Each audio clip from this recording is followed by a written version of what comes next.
مری میں Saint Dennis school جو ہے ایک قدیمی عمارت تھی اور ایک تعلیمی ادارہ، اور اس کے علاوہ بھی اس کی بہت زیادہ خصوصیات تھیں. اس کو دو حصوں میں جلا دیا گیا آج سے کچھ عرصہ قبل بھی، اور کل دوبارہ اس میں آگ لگی اور اس کے بعد وہ مکمل طور پہ خاکستر ہو چکا ہے. اس وقت ہم بات کریں گے بشپ الیگزینڈر جان ملک صاحب سے کہ وہ اس واقعے کو کس تناظر میں دیکھتے ہیں، اور یہ جو ابھی تک یہ جو واقعہ ہوا ہے اس پہ کیا تحقیقات ہوئی ہیں اور کیا چیزیں سامنے آئی ہیں. سر یہ فرمائیے گا کہ یہ واقعہ تو ہو گیا، دوسری مرتبہ آگ لگنے کا واقعہ ہوا ہے.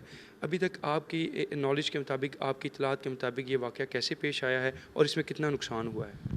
دیکھیں، پہلی بار 3 نومبر 2009 کو سینٹ ڈینیس میں آگ لگی اور وہ بلڈنگ پوری کی پوری تباہ ہو گئی. اور افسوس کی بات یہ ہے کہ وہ ہمارا سب سے پہلا اسکول تھا جو first bishop of Lahore Valpy French نے بنایا تھا.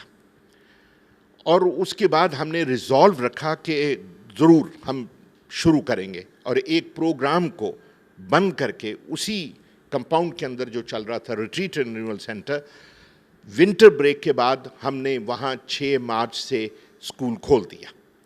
گو کہ جگہ تھوڑی کم تھی، اس لیے وہ 150 بچیوں کے بجائے ہم نے صرف تقریباً 100 بچیاں وہاں رکھیں. لیکن افسوس کی بات یہ ہے کہ کل شام پھر ہی، اور ان دونوں فائرز میں سملیرٹیز ہے، اسی طرح وہ اوپر کی بلڈنگ میں لگتی ہے اور پھر وہ جاتی ہے، جو کہ ہمارے اس خیال کو تقویت دے رہی ہے کہ اس کے پیچھے کوئی خفیہ ہاتھ ہے، کوئی ٹیررزم کا ایلیمنٹ ہے، کوئی آرسن ہے. جو لوگوں نے مانا کہ باہر سے تو ہمیں کوئی لوگ نظر نہیں آئے، ہمارے چوکیدار ہیں، سارا کچھ ہے، لیکن یہ بھی تو ہو سکتا ہے کہ انہوں نے ہمارے سٹاف میں سے یا ہمارے سرونٹس میں سے جو انہی علاقوں میں ہیں اور وہ استعمال کیے ہوں، کیونکہ اس علاقے میں خواتین کی تعلیم کے اوپر بڑی ریئیکشن ہے، اور ہو سکتا ہے یہ وجہ ہے. دوسری وجہ یہ بھی ہو سکتی ہے کہ سینٹ ڈینی اسکول ایک بڑا پرومیننٹ ہے اور بڑی پرومیننٹ جگہ پر ہے، کشمیر پوائنٹ پر، تو وہ اس لیے بھی جلایا ہو کہ جی مسیحی لوگ تنگ پڑ کر یہاں سے تعلیمی میدان میں سے باہر چلے جائیں.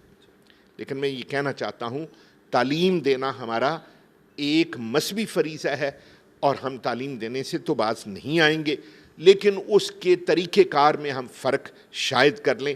یہ جو اب کل لگی ہے آگ، اس کے لیے آج لاہور سے ٹیم چلی گئی ہے کہ وہ انویسٹیگیٹ کرے کہ کیا ہے.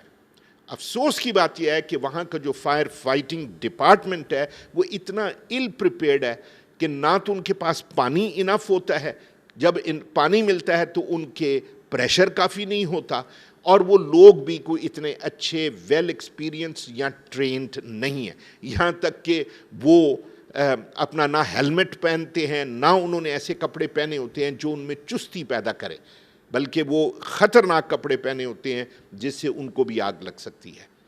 بہرحال جو کچھ بھی ہوا ہے، افسوس کی بات یہ ہے کہ ہماری 2 بڑی قیمتی بلڈنگز ضائع ہو گئیں، اور پھر سے یہ ہمیں کانفیڈنس بلڈ کرنا پڑے گا کہ بچیاں آئیں. وہ ایک اور ٹروما میں ہیں، لیکن خوشی کی بات یہ ہے کہ دونوں انسیڈنٹس میں خداوند کے فضل و کرم سے ایک بچی بھی ضائع نہیں ہوئی، نہ کوئی جھلسی، نہ کسی کو آگ لگی.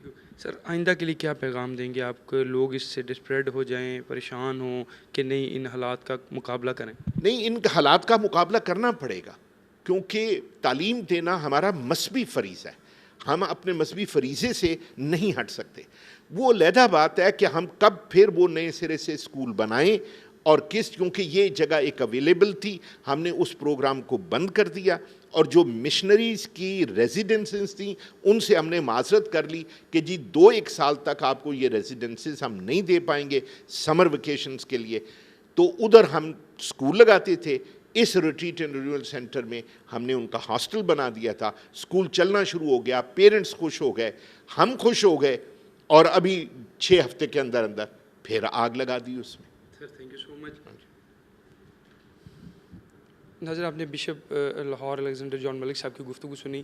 سینٹ ڈینس اسکول جس کو مری میں دوسری مرتبہ آگ لگائی، اور یہ جو آگ لگی اس کے نتیجے میں آپ نے سنا کہ وہ مکمل طور پر خاکستر ہوا، اور اب اس میں کوئی اس طرح کی کوئی چیز باقی نہیں رہی جس سے جو ہے وہ مشن اپنا جاری رکھا جا سکے۔ چرچ اس میں تعلیم یا کوئی اور کام جو ہے وہ ابھی فی الحال اس طرح سے جاری نہیں رکھ سکتا۔ آپ نے ان کی ساری گفتگو سنی اور یہ بھی سنا کہ ابھی تک کوئی حکومت کی طرف سے ان کو نہ ہی امداد دی گئی ہے، نہ کسی سطح پر ابھی تک ان کے ساتھ کوئی رابطہ کیا گیا ہے۔ نعیم کیسر، کورسپونڈنٹ گیٹ وے ٹی وی، لاہور، پاکستان۔